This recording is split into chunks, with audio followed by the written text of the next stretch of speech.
Bom, primeiro eu queria agradecer o convite, né?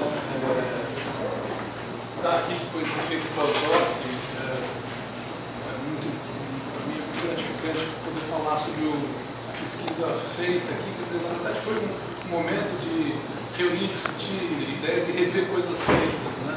E a gente conseguiu consolidar isso tudo numa publicação, né, que está aqui. Esse livro aqui é do Alex, mas eu vou passar para vocês irem dando uma olhada. Foi um momento assim, de reunir, de juntar algumas questões. Quando me convidaram para fazer uma palestra aqui, eu logo pensei assim, bom, vou falar sobre o livro, né? Posso falar sobre o livro, um pouco a expectativa, o conteúdo do livro é a expectativa. Mas eu resolvi falar um pouquinho antes das ideias-chave, vamos dizer, das referências que foram importantes para mim ao longo do percurso de formação, né? Então, a partir do momento que eu me formei lá na FAUSP, fui fazer o mestrado, o doutorado, né? As experiências profissionais, as experiências de pesquisa acadêmica, né? Quais foram as ideias assim, que impactaram muito ao longo desse processo, né? Que me ajudaram a formar um pensamento sobre o que é a cidade, a nossa atuação como arquitetos urbanistas nessas cidades, as nossas cidades, né? Principalmente as cidades brasileiras, as cidades latino-americanas, que têm um contexto muito específico, ou talvez nem tão específico assim, mas que aqui pela nossa diferença social, na desigualdade social, a gente imprime nas nossas cidades trechos de cidades muito distintos, né? E um pouco a reflexão está nesse processo, como é que o desenho, né? Até parece que é um livro que vai falar sobre a questão do desenho, né? O desenho como questionamento, mas na verdade ele trata de uma questão metodológica, né?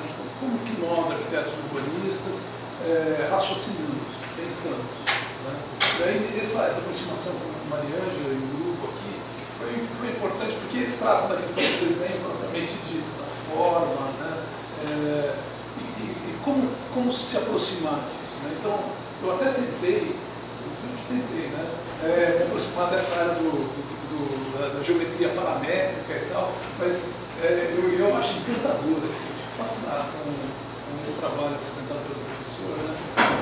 Nossa, um fôlego, né? Muita disciplinaridade, me dá muita coisa, mas a minha realmente não é essa, né? Assim, eu flerto com isso, mas eu acho que eu fico muito na questão questão de gestão, né, de cidade, né, as questões da atuação do arquiteto urbanista nesses projetos e planos, né? E como a gente usa o desenho como um elemento de provocação, de diálogo, né? Então ele está muito pensado nisso, né? Teve o apoio da CAPES, né? Estou gravando, né? Então vamos falar.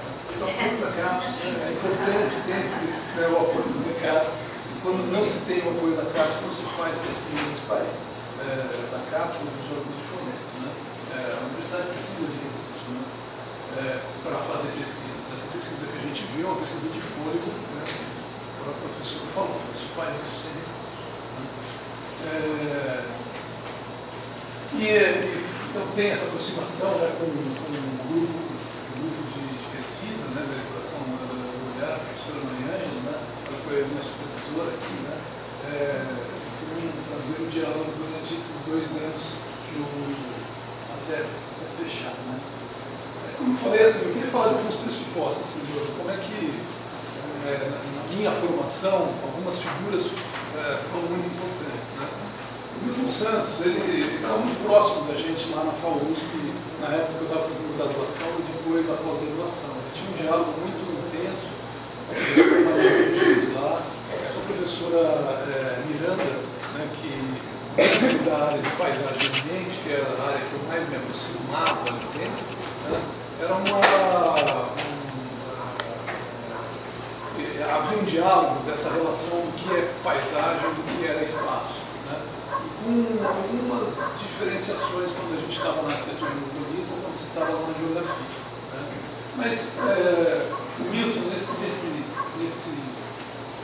livro, né, Técnica, Espaço e Tempo, que na verdade isso é uma capa, ele trata de algumas questões que para mim sempre me deram um clique logo lá no mestrado, né? Como que a gente consegue entender essa complexidade do que é a cidade, que a gente pode chamar, ele chama de espaço total, né? A gente não tem a compreensão toda desse espaço, nem de uma forma simultânea. A gente vai compreendendo a cidade por meio das partes. Né? E o processo de conhecimento está muito ligado, né, a essa fragmentação do nosso objeto de conhecimento. Né? Tem uma dificuldade nesse processo, né, em que as partes, na verdade, não te fazem entender o todo. Né? Então, o estudo dessas partes não me ajuda a enxergar essa totalidade. Né? Então, o nosso processo de perceber que o nosso processo de conhecimento ele é bastante limitado. Por mais que a gente conheça um determinado assunto, aquele espaço total produzido socialmente, a gente tem uma dificuldade nessa compreensão. Né? Então eu não estou só falando do espaço físico. O Milton Santos também não falava do espaço físico. Ele entendia o espaço físico formado por um sistema de objetos, mas por um sistema de ação também. Né? E é assim que ele define espaço. A gente da área de paisagem ambiente, né, trata a questão da paisagem não como espaço. O espaço, esta é a definição do espaço que o Milton Santos coloca também nesse mesmo livro. Mas paisagem, ela é o próprio processo de produção de produtos, né, e o processo dessa produção de produtos. Então ele é processo e produto simultaneamente. Então a gente está falando de uma relação de totalidades, quer dizer, se a gente tem dificuldade de entender a totalidade, pior ainda, tem uma questão ainda que piora essa situação. Essa totalidade, na verdade, ela se transforma a todo momento. Né? Então a gente consegue ver só por meio das partes, é um processo de conhecimento que ele vai se transformando. Então a gente tem que ter uma estratégia para isso. Né? E daí esse processo, né, o White chama isso de totalização, então Santos foi bebido nessa fonte também. Né? E desse texto dele, né, a gente chega a essa conclusão. Então, por exemplo, nós temos um espaço abstrato, que é na verdade as partes da cidade que a gente conhece, né, ou de uma sociedade urbana, a gente conhece determinados aspectos, para não ficar só na questão física.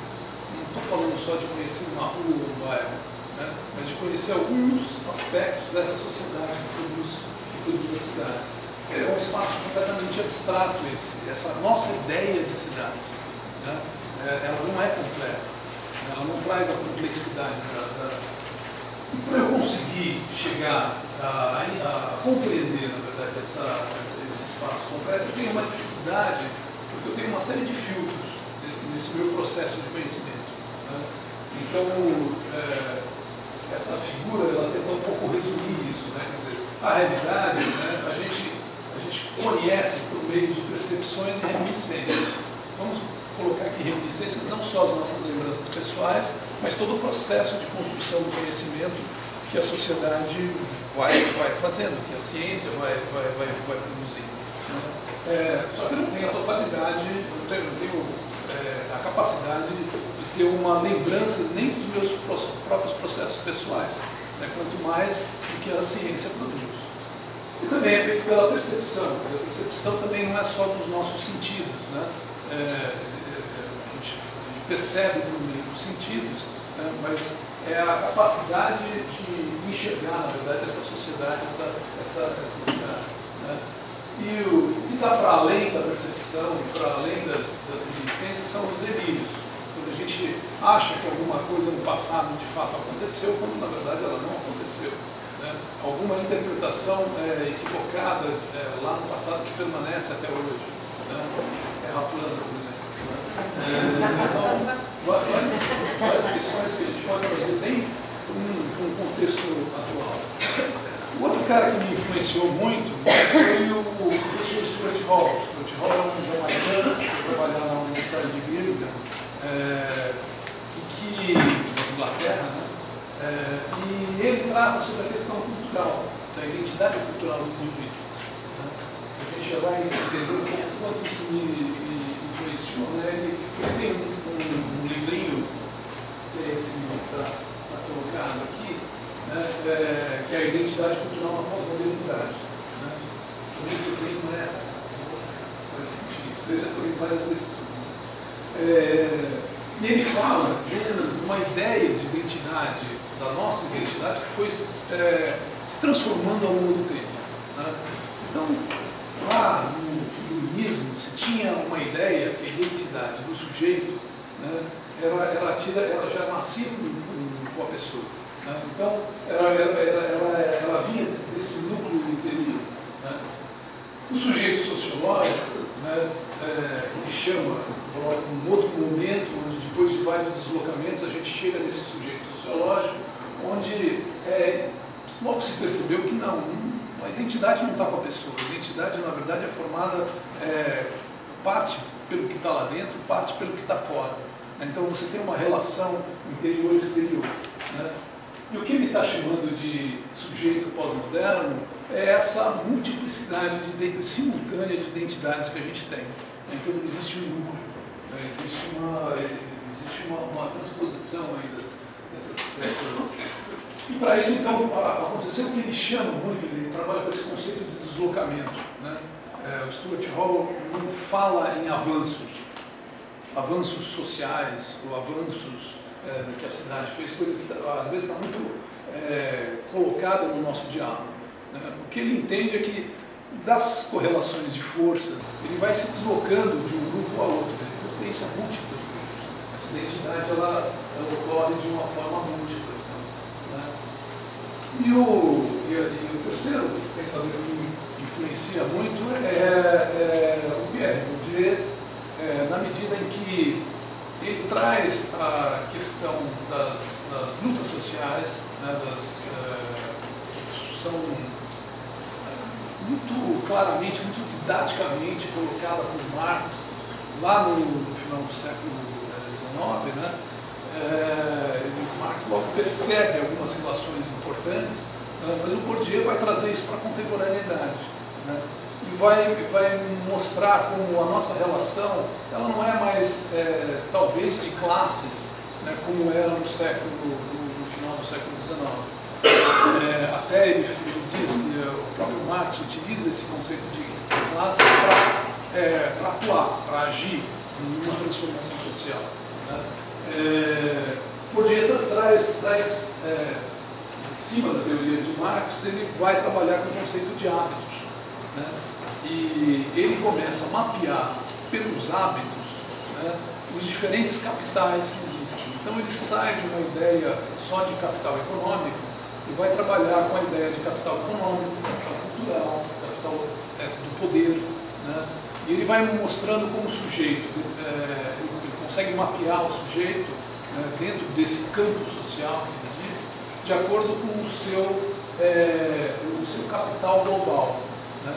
Que é uma relação entre o capital cultural que o sujeito tem, o capital econômico que ele tem, o capital da relação de poder que ele tem.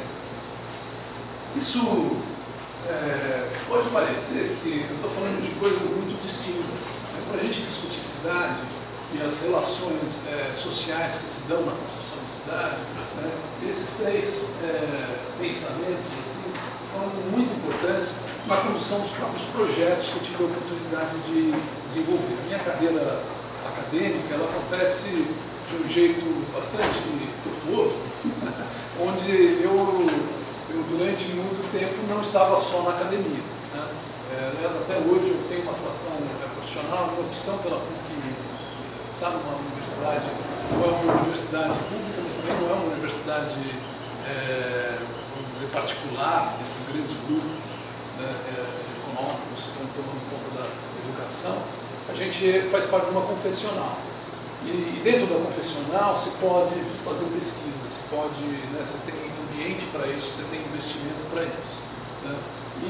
Mas ela não me tira a possibilidade de eu estar atuando junto ao mercado, coisa que na época que eu comecei, que eu fiz o doutorado, a partir de então, dentro das universidades públicas, cada vez mais se exige, na verdade, uma dedicação quase exclusiva, né? E essa relação entre atuação profissional e atuação acadêmica, para mim, sempre foi muito importante, né? Relacionar as duas questões, né? E no desenvolvimento de organizações de favela, de trabalhos com planos diretores, de trabalhar com planos institucionais de empresas públicas, né, na sua atuação junto ao território, ou em planos junto a ocupações ribeirinhas lá no norte do país. Quer dizer, eu tive a oportunidade de um pouco de circular por esse Brasil e perceber um pouco a sua diversidade, né? No Espírito Santo, no Pará, em Rondônia, aqui no Rio mesmo, né? A gente tem um amigo e companheiro que eu e Vera do Duarte fizemos vários projetos, né? Com ele, que foi o Luiz Carlos Toledo, um arquiteto aqui do Rio, foi professor dessa universidade. Nesses projetos, que obviamente todos eles são feitos necessitam de ser feitos com diálogos, né? São projetos públicos, né? Necessitam de ser feitos com diálogo com a população, né? Não só por conta da legislação, etc., não só por conta da forma de financiamento, mas até para você desenvolver o próprio projeto. E a gente começou a construir, né, eu, Ricardo Flores, todos que participavam dessa equipe, dessa discussão, baseado nesses autores que eu falei, a gente foi construindo uma forma de entender em que campo, aonde nós estamos ao fazer um processo de discussão e desenvolvimento de planos, e desenvolvimento de projetos, né? E a gente colocava que a sociedade, né, quando a gente fala que paisagem é um produto da ação de uma sociedade, essa sociedade que se transforma, né? Essa ideia de sociedade é uma ideia muito fluida, né? Eu não consigo concretizar o que é uma sociedade, né? Mas eu consigo concretizar o que são grupos sociais que têm interesses distintos, né? E eu consigo concretizar o que é o indivíduo, né? E baseado em Stuart Hall, eu posso perceber que, quando eu falo de grupos sociais, não são grupos segmentados, mas são grupos que o indivíduo pode estar em 2 ou 3 simultaneamente, né? Baseado no Bourdieu, eu posso perceber que esses grupos sociais, dentro do campo social, eles vão ter capitais globais distintos, né? A identidade do sujeito, né, está relacionada à cidade, com a cidade como essa não compreensão que a gente vai ter dela como totalidade, né, por meio da esfera pública, da ação política, né, política não partidária, estou falando da ação política como atuação de transformação ali da sociedade, do seu território. Isso é feito pelos grupos sociais, né? Eles fazem isso individualmente, né? Esse processo, né, do indivíduo e cidade, assim, eu preciso de condições para ele se transformar num cidadão, né? Essa questão da cidadania é algo que não é nato, é uma questão que é construída, né? E uma das formas de construção mais democráticas é a participação. Dessa relação de identidade e de cidade, eu vou gerar esses direitos sociais que a gente conhece, né? Veja, eu tenho que botar na mesa, né, para a visibilidade, visibilidade dos interesses, né, colocar na mesa, ter uma disputa para eu chegar a formular esses direitos que são sociais, né? Do mesmo jeito que a cidadania, eu preciso de um processo de participação desse indivíduo na sociedade, e daí sim ele se torna cidadão. Eu preciso construir esses processos, né? Do mesmo jeito que assim, a cidade e os direitos, quer dizer, o direito à cidade é a formação de alguns valores que a gente vai construir, né? E o processo de inclusão está ali em grupos, porque da cidadania para a cidade, eu preciso de processo de inclusões de grupos, né? Então, nas discussões, né, sobre essa sociedade urbana, né, eu preciso incluir os grupos, não excluir. Normalmente eu consigo pactos facilmente quando eu excluo, né? Os pactos são mais difíceis quando eu estou conversando com todas as partes, né? Isso a gente vai estar colocando. Aí a gente tem essa relação do direito urbanístico, por exemplo, para falar de cidade, né, falar da nossa área. Então, a gente vai estar lidando com esses direitos individuais e direitos difusos, né, que eles têm a ver com a identidade individual e pode ter com a compreensão do que é a sociedade, né. Então, de certa forma, os direitos individuais são do indivíduo, os direitos da cidade são esses direitos difusos que a gente conhece, que é mais difícil concretizar. Então, essa discussão inicial eu trouxe aqui para falar com vocês na palestra, um pouco para vocês entenderem um pouco a relação de como se constitui o pensamento que está no próprio livro, né? Mas o livro ele está dividido em 5 capítulos, né? O primeiro deles fala um pouquinho sobre as várias relações que nós, arquitetos e urbanistas, temos com a questão do desenho. Ela não é só a questão do desenho técnico, né, ou da forma com que eu faço esse desenho técnico, né, ela é também uma forma de raciocínio e de expressão, né. Daí eu tentei sistematizar esses vários. O segundo, que eu vou tratar mais aqui com vocês hoje, ele fala mais do papel do arquiteto urbanista, né, nessa cidade. Quais são os vários papéis que a gente pode ter, né? Pelo menos que me perturbam, né? Porque pode ter vários outros, inclusive, né? O capítulo 3, ele traz uma experiência de desenvolvimento de 11 planos diretores do Espírito Santo, onde mostra que, fala bem de método do plano diretor e mostra como o desenho era a figura que intermediava, na verdade, as relações. Toda vez que os desenhos eram colocados, né, era quando surgiam as questões. Eu estou falando isso desde a definição de perímetro urbano até a definição de instrumentos ou de entender as contradições e o território local, né. O capítulo 4, eu vou tratar de uma questão que é cara a nós, até porque o Brasil, o grupo de brasileiros que trata de morfologia, né, a gente vem participando de encontros, né, que tratam da questão da morfologia. O ISUF, por exemplo, é o grande encontro internacional onde todos que trabalham nessa área vão ali trocar impressões, etc. Né? Eu e Maria Ângela já tivemos na China, né, um desses ISUFs. A Vera Tangri foi viajar para Portugal, ela está encontrando lá com a presidente do ISUF, que é a Tereza, né? E num encontro que teve no Peru, que na verdade é a rede lusófica, essa questão da morfologia, né? Então a sede as suas colônias, né? Mas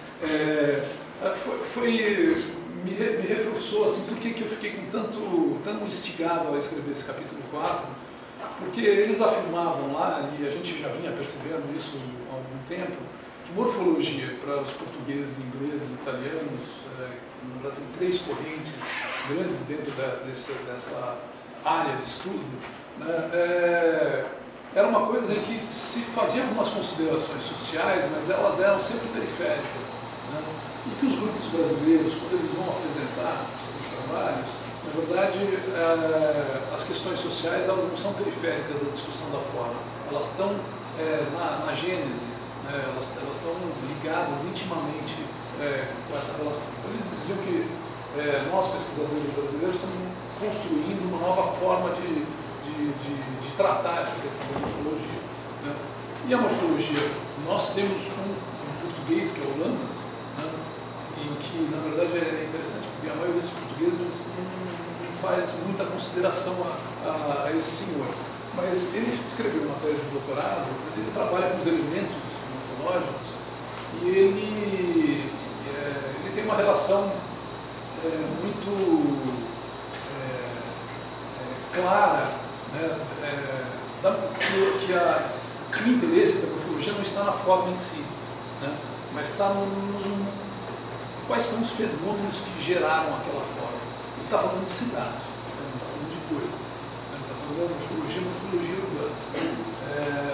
E aí essa relação de quais são os fenômenos, a gente não consegue discutir esses fenômenos se a gente não discutir as questões sociais que estão implícitas nesse processo, né? O último capítulo é um capítulo em que eu trago uma experiência que a gente foi, uma experiência didática, que a gente foi construindo lá na Campinas. Quando eu vim fazer o pós-doc aqui, a gente, em 2 disciplinas de tópicos especiais, né, a gente conseguiu aplicar, na verdade, também aqui para a pós-graduação. Se lá na Campinas a gente aplicava isso para a graduação, aqui a gente conseguiu fazer com a pós-graduação e foi maravilhoso, assim, foi super interessante a experiência. Essa experiência, o que ela tem a ver com o resto?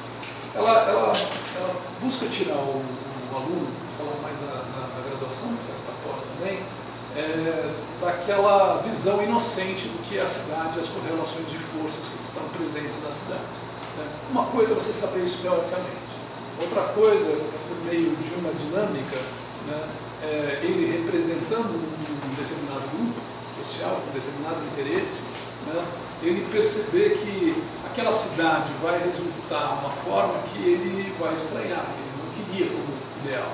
Então, o que é pensar em cidade? O que é planejar a cidade? Planejar a cidade é aquela cidade, aquela ideia da cidade de Brasília, por exemplo, totalmente acabada, né, é uma cidade finita, ou na verdade a gente está falando de planejar a cidade, são provocações dentro de uma correlação de força que vai mudando, alterando as configurações ali. São pensamentos um pouco diferentes. Então a gente provocava os alunos, no sair do curso, eles tinham mais claro as relações e os diferentes papéis que o arquiteto, na verdade, tem nesse processo. Então o arquiteto não tem aquela figura, na banca ontem, na mesa, né, no fechamento da mesa, estava se falando muito do arquiteto como um intermediador, né? O arquiteto não tem essa capacidade, não tem, de fato não tem. Ele vai atuar em várias ações com diferentes grupos, né? O que é, sim, eu acho que a banca, nesse sentido, a discussão de ontem foi muito proveitosa, foi no sentido de entender assim, qual que é, o que é mais interessante fazer como arquitetos urbanistas para alterar essa sociedade drasticamente desigual que a gente vive.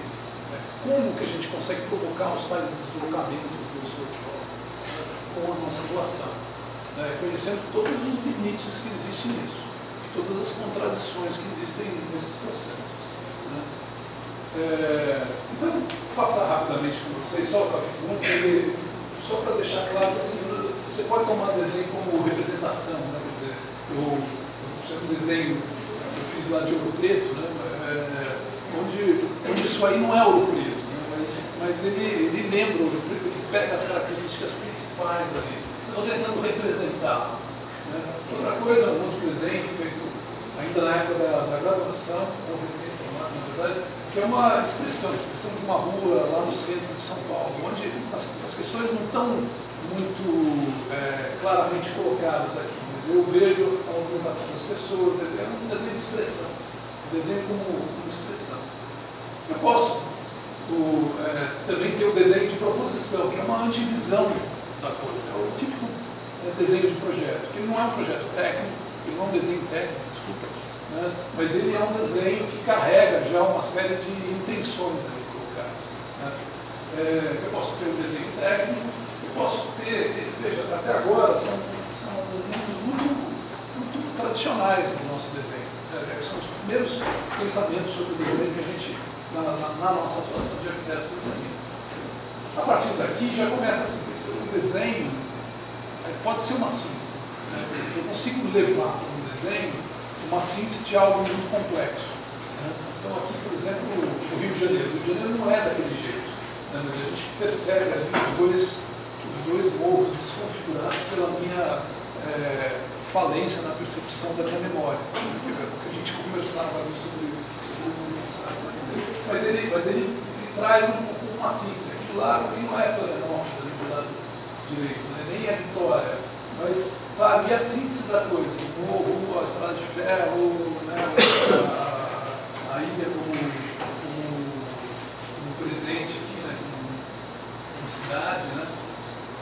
Ou pode ser desenhos que eles vão tentar recuperar a questão histórica, né?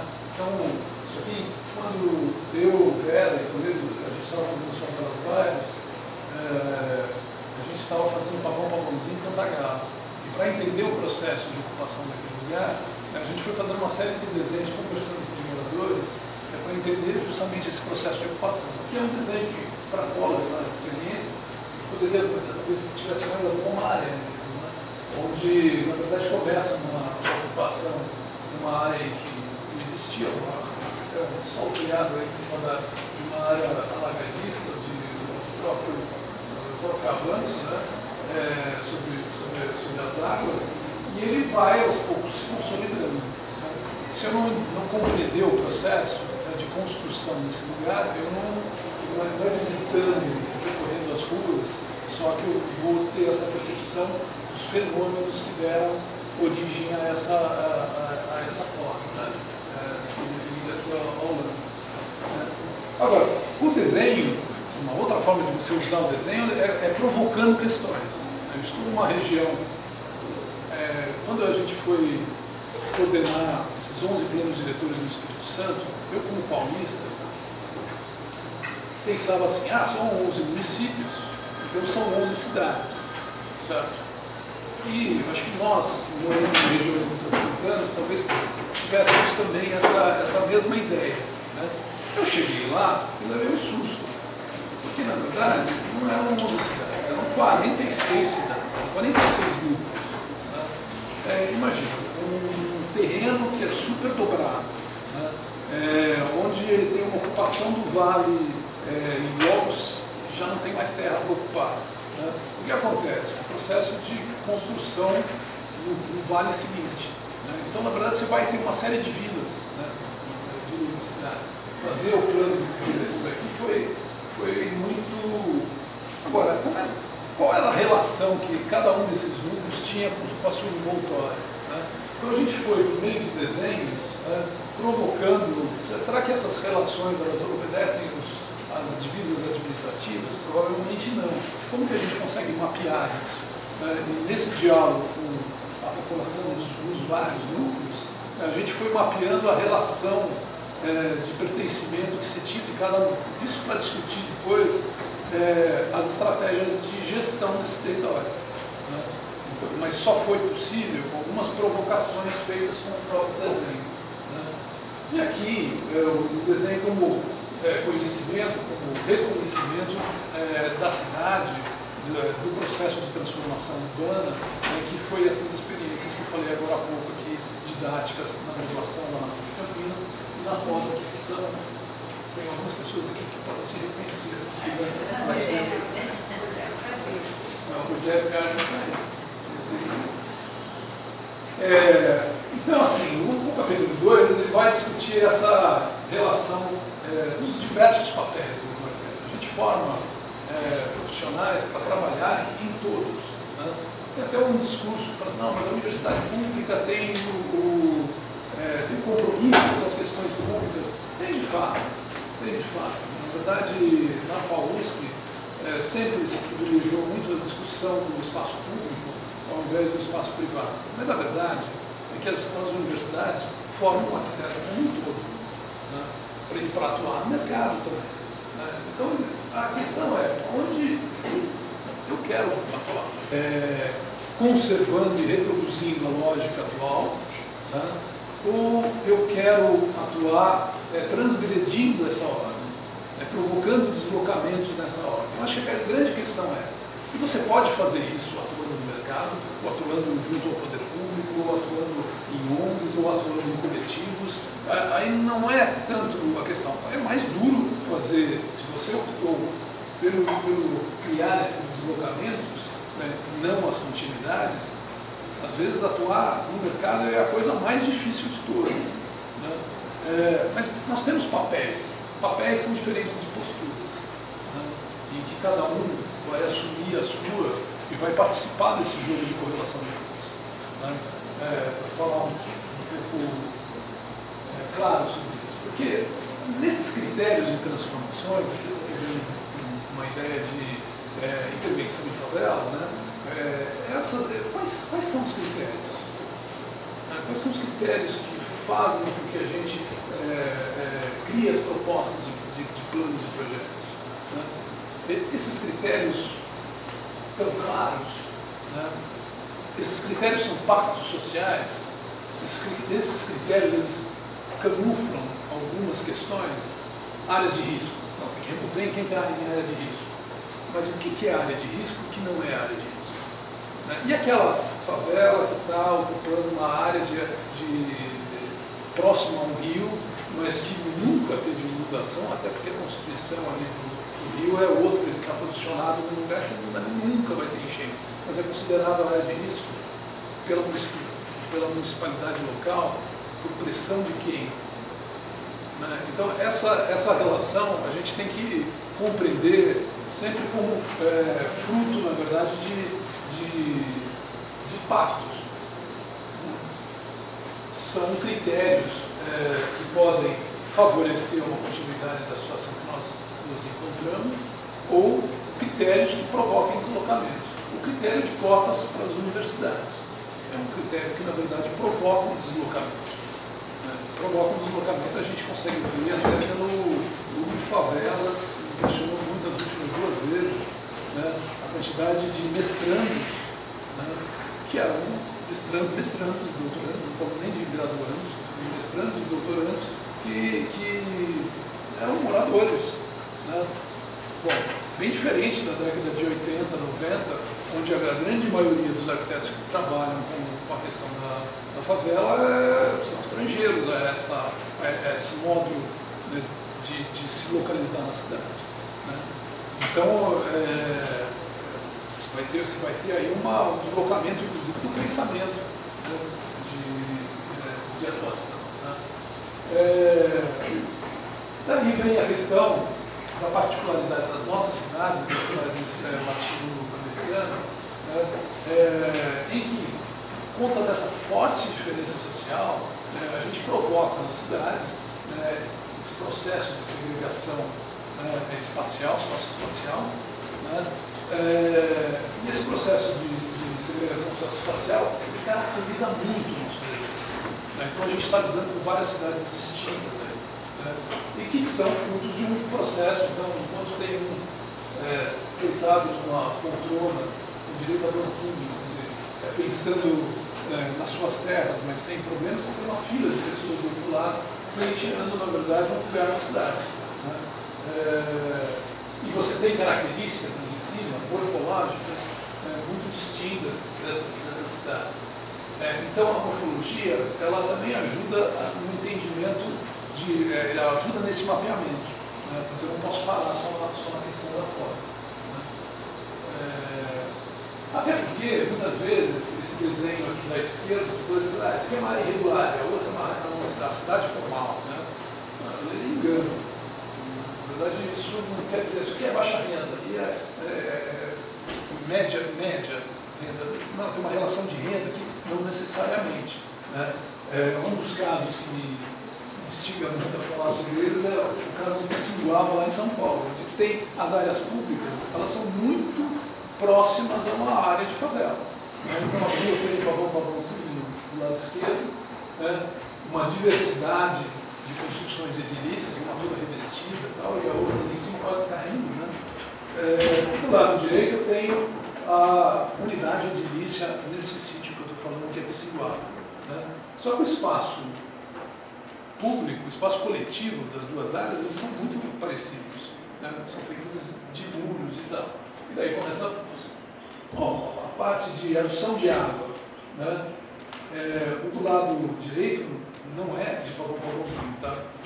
De pavãozinho é esse melhorzinho do lado esquerdo. Né? Do lado direito é o lado de Pissinguaba, na casa dos paulistas de Veraneiros. essas duas áreas de drenagem, né, de infraestrutura, veja que é muito próximo, né, os degraus diferentes níveis, etc. Você tem uma... E daí você vai entender assim, bom, mas o que deu essa forma lá em Pissinguaba? O que foi que provocou aquilo? Quais são os fenômenos que estão ligados a essa forma, né? E a gente percebe que no início era um processo onde você tinha ocupação de pescadores, né? Então você tinha algumas ao longo assim, da encosta, né? Aqui a praia onde se fazia as pescas, né? E essas áreas verdinhas representam as áreas de pousio, onde, na verdade, aquela cultura de subsistência ela ia se alterando e eram grandes áreas comuns, né, onde cada um tinha a sua horta, o seu plantio ali, mas todos trabalhavam junto na hora da colheita e tal, porque, como pescadores, época do ano pescava, época do ano vivia dessa agricultura.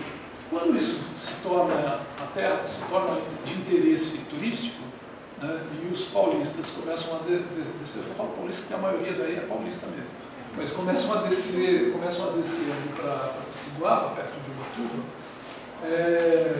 eles começam a colocar a unidade de edilícia cercada por muros, né? E esse processo termina um pouco nessa figura, onde você tem as várias unidades edilícias com os muros das áreas coletivas, assim, tão precárias, né, quanto as ocupações irregulares de baixa renda que a gente conhece. Então, peraí, tem uma outra questão. Então, essa questão está muito ligada à questão do solo, do interesse do solo, o urbano, né? Onde, nesse caso anterior, a gente vê claramente que esse solo que tinha um valor de uso, né, das culturas locais, etc., uma sobrevivência ali da população pesqueira que morava ali, passa a ter um interesse de mercado, né? Então mudou a relação de solo. E essa mudança, ela provoca, então, esse espaço, tanto em Pissinguaba como também nas favelas. O processo das favelas, como a gente sabe, não tem novidade nenhuma, né, é dessa necessidade da pessoa estar na cidade. E não é que eles não foram incluídos na cidade, eles fazem parte da cidade, né?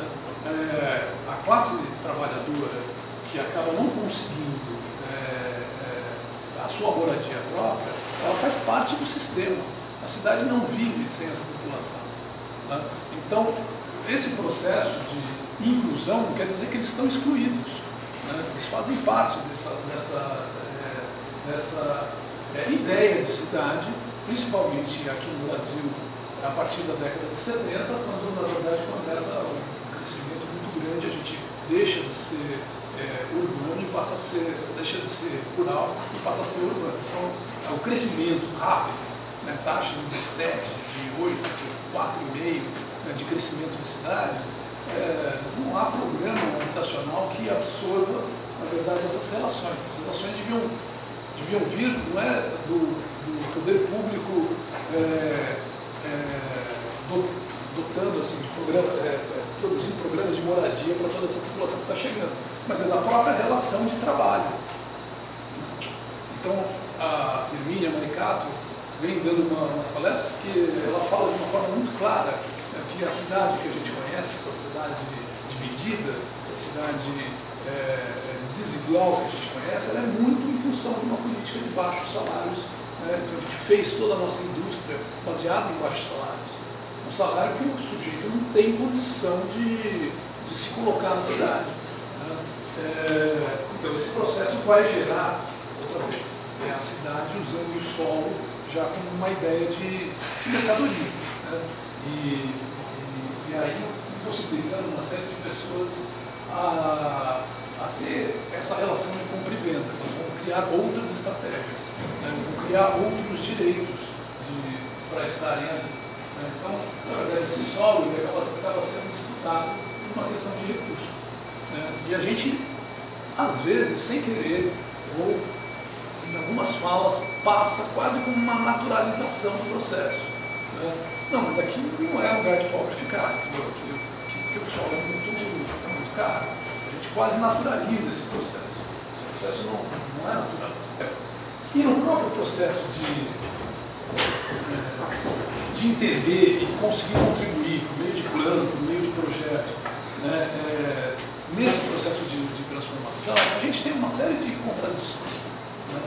Porque quando se vai conversar sobre uma transformação em favela, eu acho que o Pablo falou ontem de manhã, né, de algumas questões que são, na verdade, atalhos, né? Ele chamava de atalhos, ele mostrava para nós 3 atalhos que são possíveis. O que acontece? Na verdade, cada grupo social, cada agente que está ali no processo de intervenção tem uma intenção, tem um interesse, né? Não é um interesse mesquinho, é o interesse do seu grupo, ele está representando ali. Né? E nessa discussão, se eu quero criar um novo dentro dessa área, eu quero fazer algo de fato criativo que transforme, que desloque, na verdade, com os meus projetos, né, essa relação de cenários que se tem, né? Quando eu sento na mesa, eu não posso ter preconceitos, e todos nós temos preconceitos. Né? Na verdade, Bakhtin, que é um filósofo da área do... vai discutir a questão de linguagem, produção de discurso e tal, é um curso da década de 30, né? Ele fala que todos nós temos preconceitos e temos que reconhecer nossos preconceitos. E não chegamos a produzir conhecimento enquanto a gente não reconhece os próprios preconceitos. Né? Numa mesa ali representada, pode ter um sujeito que está preocupado na questão da urna. Né? Não é o prefeito, não é o vereador, né? Mas ele é o sujeito que representa o prefeito, o vereador, às vezes o próprio vereador. Ele está nesse processo de discussão da comunidade para trazer coisas, mas com a intenção dele é ganhar voto. Né? Não tem nada de mal nisso, mas veja, se é só essa a intenção dele, a gente começa a ter um problema. Porque ele não vai bater nem com a questão do legislador, que está preocupado com a legalidade do lugar, nem com a questão do arquiteto, que às vezes não entende o processo social, não entende, o Pablo falava disso ontem de manhã, quer dizer, não conhece o que é o fenômeno, não entende nem o que é a favela em si, e acaba pensando muito nas questões da produção do espaço como unidade de moradia. Né? E não consegue fazer o diálogo da habitação mesmo. Né? Então, junta esse arquiteto, esse legislador, esse político, vão conversar com uma comunidade que está, às vezes, pensando e preocupada com outras coisas. Né? Então, esse diálogo ele é necessário. E a forma, muitas vezes, de gestão, de produção de projetos e planos, carregam uma série de limitações. Né? Então, tem alguns programas, por exemplo, o próprio projeto, o programa Favela Bairro, né? Na sua primeira fase foi elogiadíssimo, mas ele tinha uma série de amarras, todos têm, todos. Né? Todos vão ter as suas amarras, e o projetista ele tem que lidar com essas contradições. Né? E é difícil lidar com essas contradições, né? Porque são os limites e as amarras que cada um dos programas ou dos planos acabam herdando em suas fases. Né? Então, a construção não é o arquiteto ali, que é um grande desbravador, né? Mas quanto ele consegue atuar naquele espaço que ele se propôs a atuar. E daí a gente vai começando a perceber que se a gente ficar só em projeto, né, a gente consegue muito pouco. A gente precisa conversar sobre gestão, a gente tem que conversar sobre planos, a gente tem que estar espalhado, né, e contribuindo com uma visão de cidade em vários lugares, inclusive no próprio setor privado, que às vezes faz umas bobagens por desconhecimento. Claro, na verdade, então, existem valores, né? Esses valores precisam ser percebidos. Né? E esses valores só serão percebidos nesse processo de diálogo. Eu não estou falando de um grande processo participativo que nunca vai acontecer. Né? Eu estou falando desse embate diário, né, de quem está atuando nessa essa área, por exemplo. Né? Diferentes valores que a gente pode conseguir perceber e valorizar em vez de levar para aquela área os nossos preconceitos. Né? Onde para nós tudo é terrível, tudo é horrível e a gente não consegue compreender, na verdade, o olhar do outro. Né? Mas também não adianta eu pegar um trecho de cidade e atuar num trecho de cidade. Né? Eu não tenho, veja, é muito diferente do que está representado lá a situação de Silvado, né? E a situação de uma área qualquer de favela. Né? São situações muito distintas. Né? Eu diria ainda mais. Assim, é diferente quando eu tenho uma favela do lado direito, ali no morro, subindo no morro, porque ali era a área que nunca o mercado se interessaria por aquilo, porque ela seria ambientalmente protegida. Então ali encontra-se uma favela no morro. Do lado de cá, um loteamento irregular, que tem características muito próximas. Então nós estamos falando de assentamentos precários, né, que são favelas, são loteamentos irregulares, ampliar um pouco esses nossos rótulos. Né? E quando eu tenho essa relação de favela junto com o assentamento precário, então eu tenho um conjunto, quase uma continuidade dos assentamentos precários, né?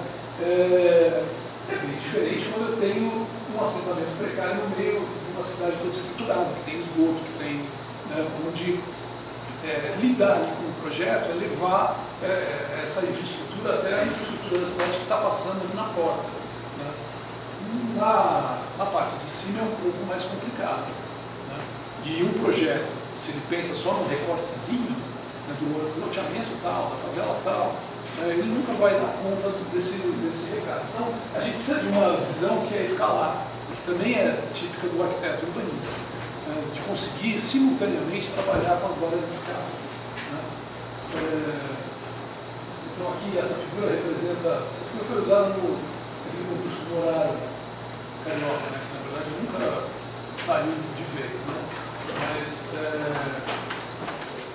essas áreas em vermelhinho, né, são favelas, as áreas em laranja são os loteamentos irregulares, e o que se propôs na época era trabalhar com essa ideia de área de intervenção urbanística, conforme tem uma visão bastante paulista, porque existe esse instrumento lá, né, mas não para tratar dessas questões.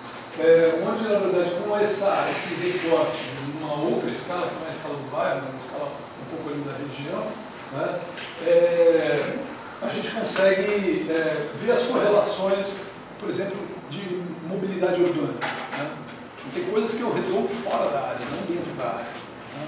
Quando eu vou trabalhar numa determinada comunidade, numa determinada favela, eu vou perguntar o que precisa. Precisa de creche, precisa de hospital, precisa de... Bom, é como se fosse um mundo e uma cidade fechada. E a gente tem que proporcionar, na verdade, que toda a cidade tenha uma conexão, que a infraestrutura venha para a cidade como um todo, que essa relação ela aconteça. Né? Então, essa visão da interescalaridade eu acho que é fundamental nesse processo de tentar deslocar. Se a gente for, vamos sair dessa escala de recortes maiores de vários bairros dentro de uma cidade e vamos para um território maior ainda, onde você tem diferentes cidades. Né? Aqui no interior paulista, isso aqui é na região ali de Campinas, isso aqui acontece muito, onde na verdade uma cidade, a cidade B, vai influenciar a cidade A, ou a cidade C vai influenciar a cidade A, dependendo da forma com que se fizer essa ocupação. Né? Esse rio já vai chegar poluído, esse rio já vai chegar por conta da cidade que está ali a 100 km de distância. Né? Então, eu preciso de... esses deslocamentos dependem dessa visão multiscalar, né, também. Né? Não se faz só ali na atuação nem do edifício, nem só da cidade, mas a gente tem que pensar nesse planejamento regional, coisa que a gente está deixando de colocar. No capítulo 3, como eu disse, assim, ele mostra essa experiência lá feita no Espírito Santo, mas em entender que assim, a cidade ela é feita de uma correlação de forças. né? Silencia, lá em cima, o primeiro desenho está representando o consenso, né? É muito comum, dentro de processos de planejamento, a gente falar assim, não, mas vamos trabalhar apenas com o que é consensual. Gente, não tem coisa consensual. Normalmente se consegue chegar a um consenso quando você elimina ou não dialoga com os outros grupos. A questão é que é de conflito mesmo, é de pacto. Esses pactos eles têm que ser feitos. Acho que é pacto, não são conceitos. Não são conceitos. Né? Nessa correlação de forças, né, se resulta da cidade. E são os movimentos e os conflitos e as manifestações e as lutas pelos diferentes grupos, aí colocado o fetiche de bandeirinhas e como se fosse uma movimentação na rua, mas às vezes há um embate entre, por exemplo, vereadores que representam diferentes grupos, como vereador, você. Então é essa relação que está sendo colocada. E nesse sentido, a gente fazia ao longo desse processo, no final ele termina os grupos ali que estão discutindo o plano diretor se empoderarem da própria legislação. Entenderem que a legislação não é algo que eu sinto, é algo que eu construo, e que não é coisa para legislador, né? Não é coisa para jurista, é coisa para você, cidadão, discutir e conseguir se transferir. Então a gente conseguia incluir esse processo. Então isso aqui serão reuniões para a formação do próprio anteprojeto de lei. Então quais frases que entram, quais são os artigos, como é que esses artigos vão sendo construídos por meio dessas reuniões. Não um jurista que fala assim, entendi o que vocês estão querendo, já li todos os relatórios, agora eu faço o plano, e às vezes sai uma outra coisa que não tem nada a ver com as necessidades e as discussões feitas.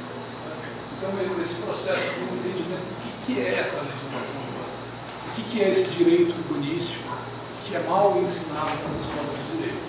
São poucas as faculdades de direito que tratam da questão do direito urbanístico.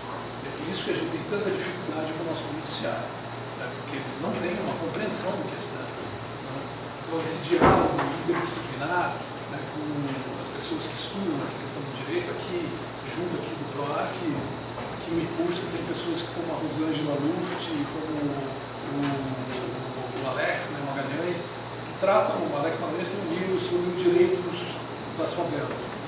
E esse direito das favelas, como que o direito se influenciou pelos pactos feitos lá dentro da favela e como próprios pactos da favela são influenciados pelas legislações que são aprovadas na Câmara. Mostra essa relação entre uma coisa e outra. Aqui esse desenho que representava essas cidades, ele mostra esse estudo, esse estudo de caso, e tem uma característica também, outra vez voltada no interesse do solo, nessa política de solos, nessa política territorial que é feita no determinado momento. Esses 11 municípios que eu trago como estudo de caso, eles em 1910, no início do século XX, eles eram áreas de colônia. Então veja, no início do século, 1910, ele era uma das poucas áreas do país que estava completamente regularizada. Ele era aquela primeira figurinha onde cada um tinha a sua colônia demarcada por agrimensor, etc. Quando vai se passando as gerações, isso vai se dividindo. Já começa uma irregularidade no sentido de não registrar isso em cartório. Esse parcelamento, passado algumas gerações, 3 gerações, 4 gerações, ele dividiu a terra, porque é hereditário, essa questão da propriedade é hereditária, 2 filhos divide em 2, 4 filhos divide essa metade em 4, e assim por diante. Você vai ter uma redução da propriedade, mas uma redução tão grande em que o sujeito não consegue viver ali daquela terra. Ou vive muito ali no limite. Então ele começa, por exemplo, a pedir recurso em banco para pagar a safra que ele vai tentar vender através de cooperativa, etc. Num belo ano, aquele processo, uma geada, na verdade a safra, ele perde a safra inteira, ele não consegue pagar o banco. Ele não consegue pagar as pessoas que fizeram que participaram do processo de plantio e etc. Né? Que normalmente é uma população que ela vem e vai. Né? Ela chega na hora da perto da colheita ou do plantio, né? E depois vai embora. E muitas vezes os contratos com esses fulanos são na hora que você faz a colheita. Eles recebem na hora da colheita. Bom, o que acontecia lá? Aconteceu mostra o porquê de 11 cidades viraram 44. Né? Bom, o dono da terra fazia o seguinte: para eu pagar as pessoas, eu divido em lotes, cada um fica com o seu lote, eu pago pela terra, usando a terra. Só que essa terra, ela está lastreada no empréstimo bancário. Né? Então, pronto, virou uma bagunça. Desses 44 grupos, vários deles eram completamente irregulares, onde as pessoas se diziam proprietárias, porque elas por meio do trabalho, ganharam o direito de uso daquela terra, né? Mas quem tem a propriedade é o próprio banco, que por sua vez não consegue provar até onde vai a propriedade dele, porque nada está registrado em cartório. Só 2% de uma área de 6 mil quilômetros estava registrada em cartório. Né? Então, você vê que é uma relação com a terra que ela gera esses núcleos urbanos, um processo completamente diferente do que a gente conhece aqui na região metropolitana. Né? Esse desenho está representando isso.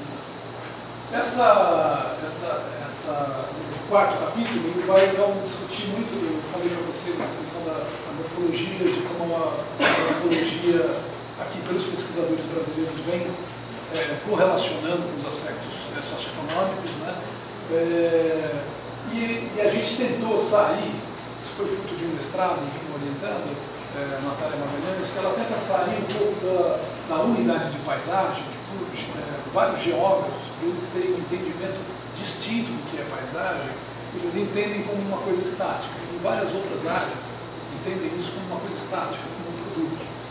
Quando eu falo de unidade de paisagem, eu não estou falando de processo, então eu tirei, na verdade, todos os processos socioeconômicos dessa discussão.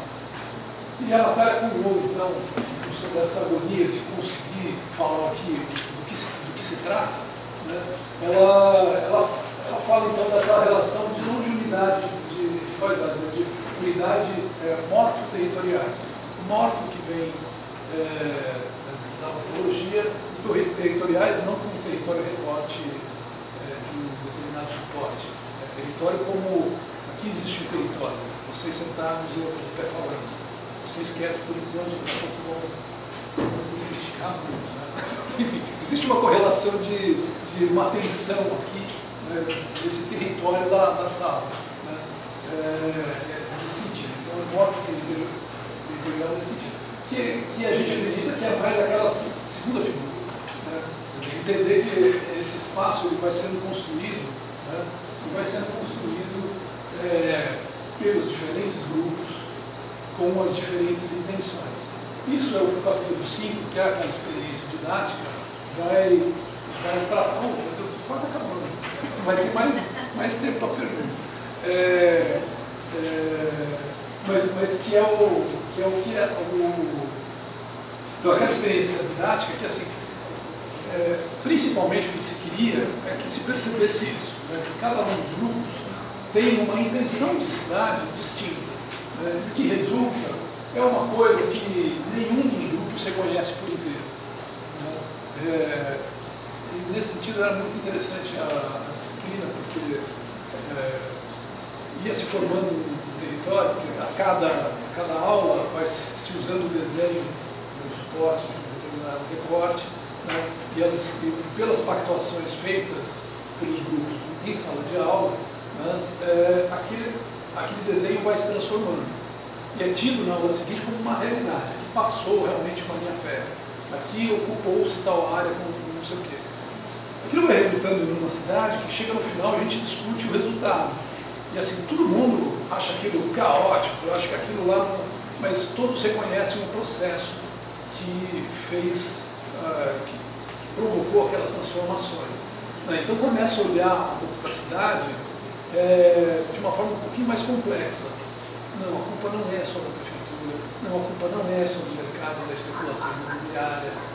Começa a olhar aqui com uma complexidade um pouco maior. Né? E é uma postura também didática, pedagógica. Porque uma coisa é a linha de cima, onde para eu compreender o território e a sociedade, eu entucho o aluno de uma série de textos, né, textos que falam disso, falam daquilo, né, e ele vai compreender o que é essa sociedade por meio dos textos. Né. Isso, o que acaba, às vezes ele não consegue nem relacionar aquelas questões que estão colocadas com o dia a dia ali da cidade que ele conhece. Né. A outra relação é você colocar o sujeito no centro, né, entre as discussões construídas, né, e a cidade. O entendimento, por exemplo, dos instrumentos. Né, você tem instrumentos do Estatuto da Cidade. Né. Uma coisa é eu chegar para os alunos, nessa relação sociedade-território, e falar, olha, os instrumentos do Estatuto da Cidade são tais, tais, tais, tais, tais e tais. Né. Como é que ele aplica aquilo? Quais são as contradições que estão no uso daqueles instrumentos? Quais são como que cada um dos atores pode se apropriar daquele instrumento? Né? Fica difícil de você perceber. Mas se você colocar no centro do debate desses conflitos, né, ele vai sentir a necessidade dos instrumentos. Então, nesse processo pedagógico que a gente fez, tanto aqui quanto lá no Campinas, é interessante que os alunos levantavam a mão e falavam assim, poxa, mas, professor, só para contar um pouco como que era a dinâmica, né? Existia a primeira parte da aula, eles negociavam, em cima, cada um tinha um desenho com as suas intenções, e eles negociavam entre si. No final, toda a segunda parte da aula, todos viravam uma grande câmara de moderadores que iam votando, na verdade, as propostas que vinham dos diversos grupos que já foram pactuados entre eles. Então, tinham propostas que passariam fácil na Câmara. Né? Não é a nossa evidência. Enfim, tinham propostas que eram bastante polêmicas, que os grupos ali estavam divididos. Bom, à medida que iam sendo aprovados, o desenho para todos ia se transformando. Considerar mais isso como modalidade.